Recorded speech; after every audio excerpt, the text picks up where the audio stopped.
Hello दोस्तों, नमस्ते, प्रणाम। मैं स्वाति चौधरी अपने यूट्यूब चैनल पे सभी दोस्तों का स्वागत करती हूँ। दोस्तों, हम चल रहे हैं चुटकुला नाच गीत सुनाने।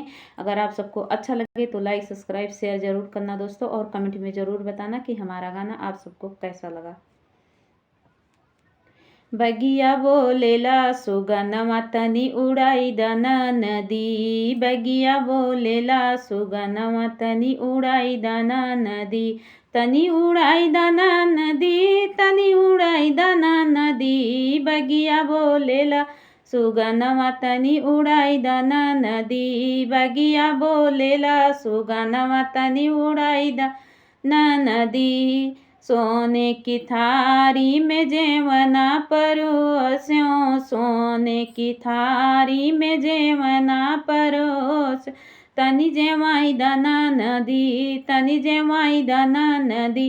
कल के भूखल बा सजनवा, तनी जेवाई दाना नदी। कल के भूखल बा सजनवा, तनी जेवाई दाना नदी। बगिया बोलेला सुगनमा तनी उड़ाई दाना नदी।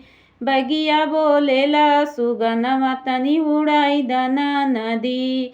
झझरे गेड़ुआ गंगा जल पानी, झझरे गेड़ुआ गंगा जल पानी। तनी जेवाई तनी घुटाई दाना नदी, तनी घुटाई दाना नदी। कल कई प्यासल बाई सजनवा तनी घुटाई दाना नदी। कल के प्यासल है सजनवा तनी घुटाई दाना नदी। बगिया बोलेला सुगनवा तनी उड़ाई दाना नदी। बगिया बोलेला सुगनवा तनी उड़ाई दाना नदी।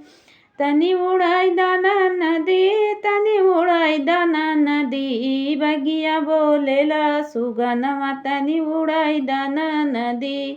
लाची लवांगी रस बीरा लरायो, लाची लवांगी रस बीरा जोरायो। तनी कुचाई दाना नदी, तनी कुचाई दाना नदी। कल कयमलन है सजनवा तनी कुचाई दाना नदी। बगिया बोलेला सुगनवा तनी उड़ाई दाना नदी। बगिया बोलेला सुगनवा तनी उड़ाई दाना नदी।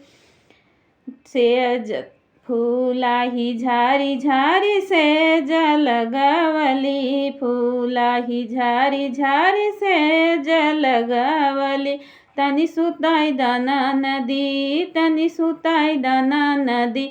कल का जागल है सजनवा तनी सुताई दाना नदी। कल के जागल है सजनवा तनी सुताई दाना नदी।